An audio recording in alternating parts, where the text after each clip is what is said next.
Okay, right. Skin display adappa. Sound படிச்சியா? Yes sir. அப்ப வந்து சொல்றேன். இந்த பாருங்க. இந்த இது இப்படி ஓட்டணும். அது மாதிரி விட்டுறது நைனா வச்சிருக்காரு ஒரு எரிச்சோம்னா எடுத்துக்கிறோம். இந்த இது ஏறி இந்த இது ஏறி இது எரிச்சல் ஒரு இது ஊட்டுவாங்களா அந்த நைனா வச்சிருக்காரு. கரண்ட்ல சூடு பண்ணா அப்படியே அதுல ஊதும். என்னாச்சு ஒண்ணுமே கேட்கல.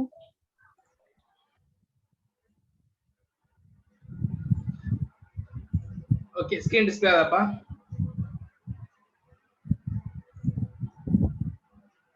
Yes sir. Right. So law of variation of proportional புரியுதா? Right, law of variable proportional புரியுதாப்பா? Yes sir. Doubt என்ன கேட்டுக்கோங்க. So next Yes sir. So types of production short period production, long period production. So short period வந்து அந்த relationship explain பண்றது வந்து law of variation proportion. Then long period வந்து law of return to scale. Right. So அதுல வந்து நம்ம first law of variation variable proportion வந்து பாத்தீங்க அப்படின்னா எல்லா ஃபேக்டரியும் வந்து சேஞ்ச் பண்ணி ஒரு ஃபேக்டர் வந்து நம்ம வந்து கான்ஸ்டன்ட்டா வச்சு ஒரு அவுட்புட் டிக்ளைன் ஆகும். அதாவது 3 ஸ்டேஜஸ் பார்க்குறோம். ஒரு எக்ஸாம்பிள் 3 ஸ்டேஜஸ் பார்க்குறோம். இப்போ வந்து law of return to scale ரைட்டா. ஸோ இங்கே வந்து ஜஸ்ட் இது வந்து it gives the relationship between input and output இந்த லாங் பீரியட். லாங் பீரியட்ல யூஸ் ஆகும். லாங் பீரியட்னாவே கண்டிப்பா அங்கே வந்து எல்லா ஃபேக்டருமே வேரியபிள் தான், ஃபிக்ஸ்ட் ஃபேக்டர் இருக்காது. So long period, all factors of production must be changed in the same multiple times. So equal ஒரு factors வந்து சேஞ்ச் பண்றாங்க, இன்க்ரீஸ் பண்றாங்க, டிக்ரீஸ் பண்ண வாட்டர் மேபி சேஞ்சஸ் நடக்குது. அந்த மாதிரி ஒரு ஃபேக்டர் வந்து ஃபிக்ஸ்டா இருக்கு, மற்ற ஃபேக்டர் வந்து வெரி பண்ணல. ரைட்டா. ஆனா லாங் பீரியட் ப்ரொடக்ஷன்ல இத பார்க்கறோம். ரைட்டா. சோ ஸ்கேல் அப்படினா scale means change in quantity. அதான் scale. So return to your scale and here scale is nothing but change in quantity in the production. So quantity change பண்றது factor that's a change in quantity of the factors. The factor ன்றது land, labor நாலுமே வந்துரும். capital entrepreneurs inputs அவ்வளவுதான், சிம்பிளா சொன்னா inputs. ரைட்டா. So return outputs. அதான் law of return to scale. எவ்வளவு இன்புட் கொடுக்குறோமோ அதுக்கு எவ்வளவு அவுட்புட் வருது, அதோட லா தான் law of return to scale.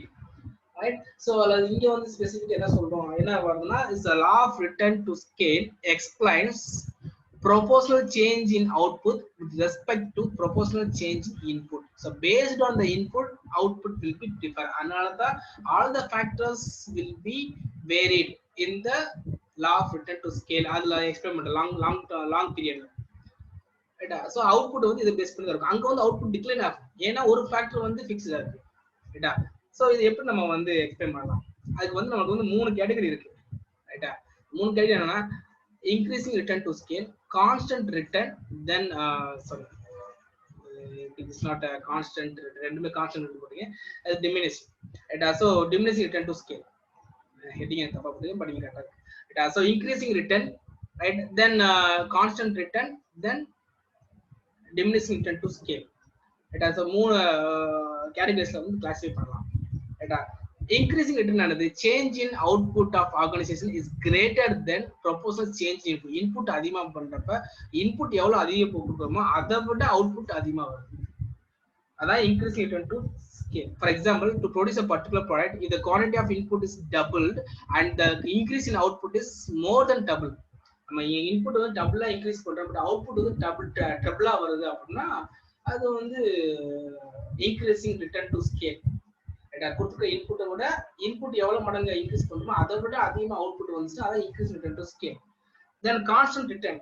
Input எவ்வளவு கொடுக்குமோ அதே சேம் அளவு வந்துச்சு அவுட்புட் வந்துச்சுன்னா that is called as constant return. அது என்ன காமிக்கும்? அப்ப என்ன ஆகுது? it gives the information about declining. So that is production will get ready for declining. ஏன்னா ரெண்டுமே ஈக்குவலா வருது. அப்ப அடுத்த ஸ்டேஜ் என்ன டிக்ளைன் ஆகுதுன்னு அர்த்தம். ரைட்டா? So generate constant return to scale when the proportionate change in output. Output வந்து சேஞ்ச் ஆயிட்டே இருக்கு, பட் அங்க இன்புட்டுமே இன்புட் சேஞ்ச் ஆயிட்டே இருக்கு, அவுட்புட்டுமே அதே ஈக்குவலண்டா சேஞ்ச் ஆயிட்டே இருக்கு. ரைட்டா? So equal to the input. Output வந்து எப்பவுமே இன்புட் ஈக்குவலா இருக்கும். ஸோ அப்ப அது வந்து constant return. For example when input are double, so output should be also doubled. அது டபுளா தான் இதுவும் டபுளா தான் இருக்கும். அங்க வந்து டபுளா இருந்து அதோட அதிகமாக தான் இன்க்ரீஸ் ரிட்டர்ன் டு ஸ்கேல். இங்க வந்து constant return to scale. Then diminishing return to scale உங்களுக்கு தெரிஞ்சிருக்கும். Output is less with compared to the input. So it refers to a situation when the proportionate change in output is less than the proportionate change in input. Proportionate change na del varumpa, del divided by del y, del x, right? So for example, when capital and labor is doubled but the output generated is less than doubled, the return to scale would be termed as diminishing return to scale. So the மூணு கேட்டகரிஸ்ல வைக்கலாம். இங்க ஒரு எக்ஸாம்பிளுக்கு ஒரு some எடுப்போம், அதோட explain பண்றேன். ரைட்டா? இது வந்து பாத்தீங்கன்னா டிமினிஷிங். சோ இது வந்து இது கான்ஸ்டன்ட், இது கான்ஸ்டன்ட். நான் பிபிடி கட் பண்ணி சென்ட் பண்றேன். இது வந்து டிமினிஷிங், இது கான்ஸ்டன்ட். ரைட்டா? சோ இப்போ இந்த எக்ஸாம்பிள் எடுத்துக்கோ. இங்க பாருங்க, labor is a one factor. Labor is one factor and the unit of capital also another factor.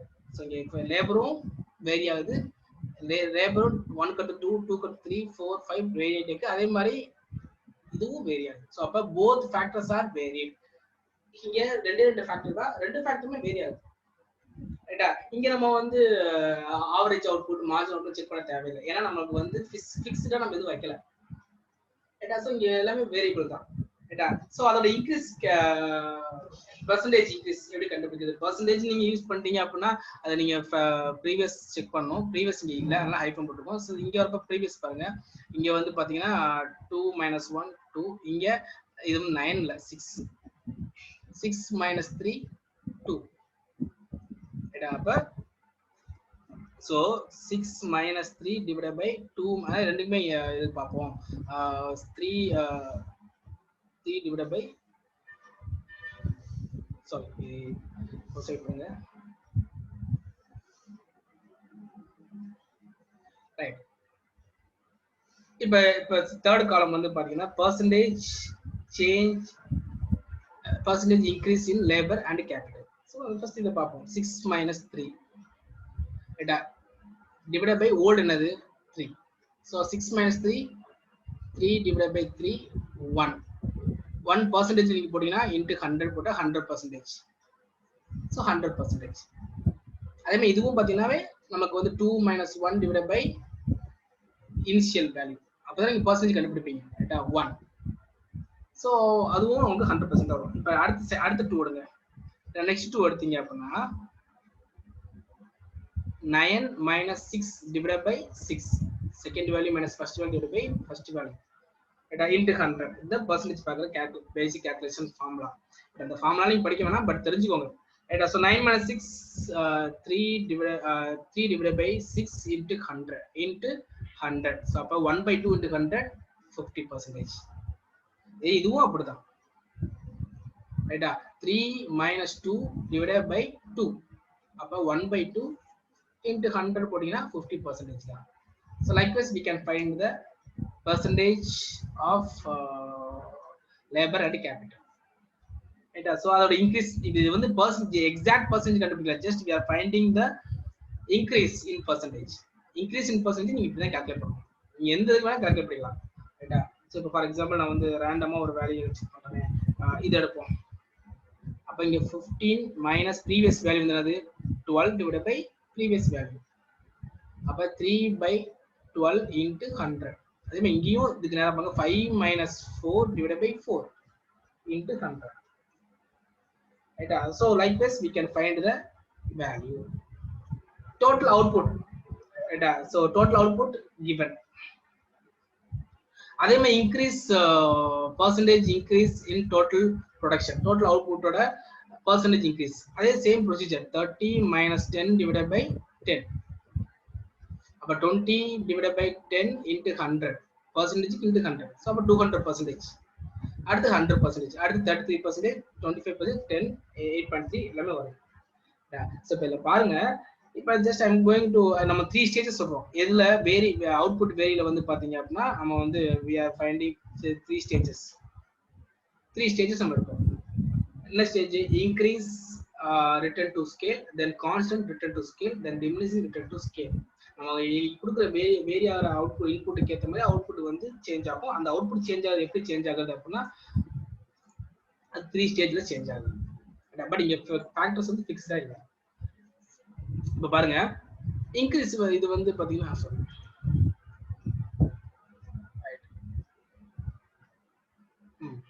இங்க வந்து பாத்தீங்க அப்படின்னா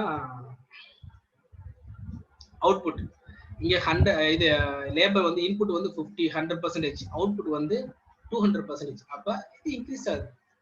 ரிட்டர்ன் ஸ்கேல் வந்து இன்புட் கொடுக்கறத விட டபுள் ஆகுது.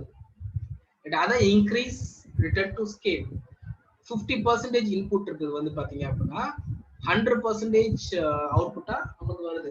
ஸோ அதுவும் இன்க்ரீசிங் தான். இங்க 33% input, exact increase in percentage, increase percentage of the input. It leads to same percentage of output. So அப்ப இங்க வந்து கான்ஸ்டன்ட். ரைட்டா. அதுக்கு அடுத்து பாருங்க, இங்க 25%, இங்க 20 கான்ஸ்டன்ட் தான். ஜஸ்ட் 20%, 10%. இது பாருங்க, அது 16 to 8.3. ஸோ ரெண்டு பார்த்தீங்கன்னா டிக்ரீஸ் ஆகுது. ஸோ அப்ப இது இன்க்ரீசிங் ரிட்டர்ன் டு ஸ்கேல், இது கான்ஸ்டன்ட் ரிட்டர்ன் டு ஸ்கேல், இது டிமினிஷிங் ரிட்டர்ன் டு ஸ்கேல். ரைட்டா. ஸோ அதான் அந்த கிராஃப்ல வந்து பிளாட் பண்ணிருக்கேன். இந்த கிராஃபை பாருங்க, இது வந்து இன்புட், இது ரிட்டர்ன் அவுட்புட். அதோட இன்புட் வந்து பாத்தீங்கன்னா குவாண்டிட்டி கியூக்கு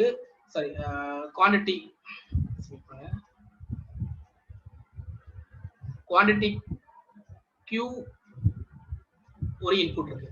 அந்த இன்புட்டை வந்து கொஞ்சம் இன்க்ரீஸ் பண்ணி Q1 இன்க்ரீஸ் ஆகுது. குவாண்டிட்டி கியூக்கு அவுட்புட் என்ன வந்துச்சு? பி. குவாண்டிட்டி இன்க்ரீஸ் பண்ணி அதோட அவுட்புட் பாத்தீங்கன்னா இந்த அவுட்புட்டை விட கூட தான் வந்திருக்கு. ஸோ அவுட்புட் இன்க்ரீஸ் ஆகிட்டே தான் இருக்கு. டோட்டல் அவுட்புட் ஸ்டார்டிங்ல, அதாவது இன்புட்டை வந்து இன்க்ரீஸ் பண்ண அங்க அவுட்புட் இன்க்ரீஸ் ஆகிட்டு இருக்கு. இது வந்து இன்க்ரீசிங் ரிட்டர்ன் டு ஸ்கேல். ரைட்டா. அதே இது இங்க பாருங்க. ஸோ இங்க வந்து குவாண்டிட்டி கியூ, ஸோ 1 இன்புட், அந்த இன்புட்டுக்கு அவுட்புட் வந்து பி. இந்த குவாண்டிட்டி வந்து இன்க்ரீஸ் பண்றாங்க, அப்ப அதோட அவுட்புட் வந்து பாத்தீங்க அப்படின்னா டிக்ரீஸ் ஆகுது. நல்லா பாருங்க, இந்த கிராஃப் வந்து டிக்ரீஸ், இது வந்து 10னா இதோட கம்மியாகிட்டே போயிடுச்சு. இந்த கர்வ் வந்து டிக்ரீசிங் கர்வ், இது இன்க்ரீசிங் கர்வ். ஸோ அப்ப இது வந்து டோட்டலா வந்து டிமினிஷிங் ரிட்டர்ன் டு ஸ்கேல். அதான் டிமினிஷிங் ரிட்டர்ன் டு ஸ்கேல் சொன்னேன். தென் ஹியர் இஸ் a constant. அதான் இந்த line exact straight line indicate constant. ஒரு இன்புட் இருக்கு, அந்த இன்புட் இன்க்ரீஸ் பண்ணா அது அவுட்புட்டும் கான்ஸ்டன்ட்டா இன்க்ரீஸ் ஆகுது. நம்ம பார்த்தப்ப 33%. ரைட்டா. ஸோ இங்க பார்த்தப்ப 100% இன்புட்டுக்கு நம்மளுக்கு அவுட்புட் 200% கிடைச்சிச்சு. தென் இங்க ஃபார் எக்ஸாம்பிள் 25% இன்புட்டுக்கு 10% அவுட்புட் தான் கிடைச்சிச்சு. So this is the law of return to scale. அதில் வந்து increasing, then constant and diminishing return. இதுதான் இதை எக்ஸ்பிளைன் பண்ணிருக்கேன். ஸோ இது ஃபங்க்ஷன்ஸ். இங்க 2 ஃபங்க்ஷன் நம்ம யூஸ் பண்ணோம். ரைட்டா. Labour and capital. எல் வந்து லேபர், அதுதான் டேபிள் இருக்கும். லேபர் அண்ட் கேபிட்டல் 2 ஃபேக்டர் வந்து நம்ம வேரி பண்ணி நம்மளோட அவுட்புட்டை செக் பண்ணி பார்ப்போம். So both variables are varied. அப்போ லாங் பீரியட். ஏதாவது ஒரு வேரியபிள் வந்து ஃபிக்ஸ், அங்க வந்து பாத்தீங்கன்னா இது ஃபிக்ஸ்டா இருந்துச்சு, லேண்ட் ஃபிக்ஸ்டா இருந்துச்சு. ஸோ லேண்ட் ஃபிக்ஸ் ஆகுறதுனால இது வந்து இது ஃபிக்ஸ்டு, இது வேரிட். ஸோ அதனால இது வந்து law of variable proportion. இங்க வந்து law of return to scale. Right. Then இதோட காசஸ் என்ன அப்படின்னா increasing return. So increase return increase ஆகுதுன்னா அப்படின்னா அதுக்கு வந்து இன்டிவிஜுவல் ஃபேக்டர் வந்து ஈக்குவலா இருக்கும். ஃபேக்டர் வந்து 2 இருக்கிற ஃபேக்டர்ஸ்லாம் ப்ராப்பராகவே இன்க்ரீஸ் பண்ணிட்டாங்கன்னு அர்த்தம். ரைட்டா. Then volume discounts, division of labour increase ஆகிறதுக்கான ரீசன்ஸ். அதாவது டிக்ரீஸ் ஆகிறதுக்கான ரீசன்ஸ் மேனேஜிங் ப்ராப்ளமா இருக்கலாம், limit to human factor, lack of cooperation and coordination, rise of prices of input, all the aspects, negative aspects leads to reducing the return to scale, right? Then constant return to scale. So constant constant வந்துச்சுனாவே அடுத்த என்ன stage வருதுன்னா decline stage தான் வரும். ரைட்டா? நீங்க product life cycle நீங்க normal for example product life cycle இருக்குமே, அதுல வந்து பாத்தீங்கன்னா 4 ஸ்டேஜ் இருக்கும். இது introduction, growth, introduction, growth, maturity, decline. So அந்த டிக்ளைன் ஸ்டேஜ் வந்து நீங்க எப்பெல்லாம் வந்து ஒரு இங்க ஃபார் எக்ஸாம்பிள் இதுக்கு சம்மந்தம் இல்லை, பட் எக்ஸாம் சம்மந்தம் ஏற்கனவே பிஎஸ்சி படிச்சுக்கலாம் சொல்றேன். ரைட்டா? ஸோ இது வந்து டிக்ளைன் ஆகும். ஸோ அதே மாதிரிதான் எங்கெங்க உங்களுக்கு கான்ஸ்டன்ட் வருதோ, இன்புட் ஈக்குவல் டு அவுட்புட், ரைட்டா, ஈக்குவல் ஆகுதா, அங்க ஆட்டோமேட்டிக்கா next level it indicates that ending of increasing return and commencement of diminishing return. Constant return வர்றப்ப அங்க என்ன இது what it expense ending of increasing and common starting of diminishing return. Right? So what is the difference between these two? நான் பார்த்தது overall பார்த்தது ரெண்டு aspect. இதுதான் theory of production ல நம்ம பார்த்தது இதுதான். ரைட்டா? What is meant by production, what are the factors involved in the production, then law of types of production வந்து short period, long period. The short period ரெண்டு factor, fixed factor, variable factor. இதுல வந்து only variable factor. Fixed factor na நம்ம இப்ப law of variable வந்து பாத்தீங்கன்னா all the factors kept constant, one factor, all the factors increasing, I kept one factor constant என்ன சொல்லலாம். ரைட்டா? சோ இப்ப பாப்போம். So variable fixed and first time period is applied in the short run, it's applied in long run. Only variable factors are changed, units of factors change, units of fixed factors remain the same. So ஒரே ஒரு variable factor வந்து change பண்ணி மத்த எல்லா factor fix ஆச்சு. Right? Then all factors are increased simultaneously, no distinction between. அதான் நம்ம பார்த்தோம். நம்ம பார்த்த வேர்டு வந்து பாத்தீங்கன்னா ஈக்குவல் பார்த்தோமா, மல்டிபிள் டைம்ஸ் சேம் அது வந்து சேஞ்ச் பண்ணும். ரைட்டா? அது சேஞ்ச் பண்ணாதான் நமக்கு 3 ஆஸ்பெக்ட்ல ஆன்சர் கிடைக்கும். No distinction between fixed and variable factors. So அதில் 3 ஸ்டேஜஸ். ரைட்டா? இதுல வந்து அங்க நமக்கு வந்து ஃபர்ஸ்ட் ஸ்டேஜ் 1, ஸ்டேஜ் 2, ஸ்டேஜ் 3 3 பார்த்தோம்.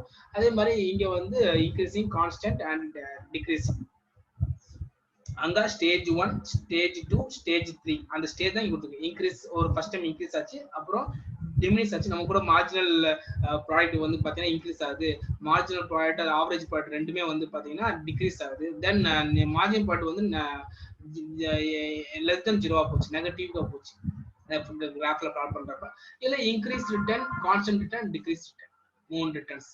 ரைட்டா? சோ ஆப்டிமம் ஸ்டேஜ், ஸ்டேஜ் 2 இது சொல்ல வந்த important point. Stage 2 is considered to be the optimum stage in production stage 2 தான் வந்து ஆப்டிமல் ஸ்டேஜா வைக்காங்க. இதுல லா ஆஃப் வேரியபிள் ப்ரொபோர்ஷன். அது ஏன் அப்படி வைக்கிறாங்க அப்படின்னா, ஜஸ்ட் இது வந்து அதுக்கு நெகட்டிவ் செகண்ட் ஸ்டேஜ் தான் வந்து பாத்தீங்கன்னா அது டிக்ளைன் ஆக ஸ்டார்ட் ஆகும். ஸோ அது வரைக்கும் நம்ம இன்க்ரீஸ் ஆகிற பாயிண்ட் வரைக்கும் பாத்தீங்கன்னா இட்ஸ் ஆப்டிமல் ஸ்டேஜ், அதுக்கு டிக்ளைன் ஆகுது. ஸோ அதனால தான் லா ஆஃப் வேரியபிள் ப்ரொபோர்ஷன்ல அதை வந்து ஆப்டிமல். இங்கே there is no stage which is the best in the long run. ஏன்னா இங்க வந்து எந்த அந்த மாதிரி ஸ்டேஜஸ் எதுவுமே இல்லை. ரைட்டா? ஸோ 3 ஸ்டேஜஸ் வரும், பட் அந்த மாதிரி ஸ்டேஜஸ் எதுவும் இல்லை. ஸ்பெசிஃபிக்கா ஆப்டிமல் ஸ்டேஜ்ன்றது வந்து லா ஆஃப் வேரியபிள் ப்ரொபோர்ஷன் தான் இருக்கு. ரைட்டா? So thank you.